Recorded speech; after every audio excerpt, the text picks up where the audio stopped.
Hi, this is Leah Lewis from Imagine DIY, and I brought you another video tutorial to show you how we made this really easy but really beautiful and elegant invitation. So we've used the filigree laser cut pocket available from our website, some beautiful silver glitter card, some pearlized paper, and also a self-adhesive sticker here, and you can see it just creates a really pretty elegant invitation, but they're so quick to make, so we wanted to do a tutorial just to show you. So if you visit our website, all the instructions are on there. There's printable templates, everything you need is there, all the products are there, but we just wanted to show you how easy they are to make. I'm just going to show you one more time because I love this one. So we've started with this silver glitter card and we've cut it down to size. The sizes are on the website again, and the printed template. So again, the size for this is on the website, also the downloadable template. So you just need to overtype your text and then you can print it and you're ready to go. So when you're sticking onto when you're sticking onto glitter card, I really recommend using a high tack tape because they'll stick on really well. So this is one we sell on the website, but it's so sticky, you get a really good finish on it.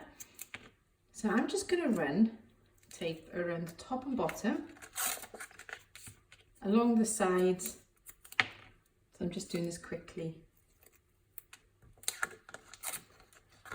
So both sides, and then just a little line down the middle.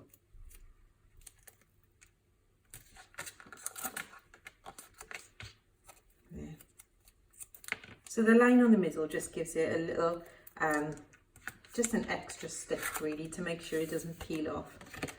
So we're going to position that on top of our silver glitter card, making sure that the borders are even all the way around. And until you've pressed it down, you can reposition it quite easily. And once you're happy, just press it into place. And then it's so easy. We have these Horizon crystal stickers on the website. They're sold in packs of 5. And if I can just open them up. All you need to do with these is peel off a row, just like that, and position it in the gap on your invitation. Again, you can readjust this until you've pressed it down. If you're struggling, just use a pencil line and you can follow the pencil line, but I'm quite fine doing it by eye. Then you've got your invitation insert, and all you're doing is putting it inside the invitation. Yeah, it's difficult from this angle. There. And you've got a really pretty invitation. How easy was that? It's a little bit slower when we're doing it online, just to give you a chance to follow, but it's so easy to do yourself. We have the laser cut invitation available in a blush pink as well. You can change the glitter card, you can change the backing colour, so you can create something really special for you, really easily, really low cost. So visit our website and see what you can create. It's www.imaginediy.co.uk.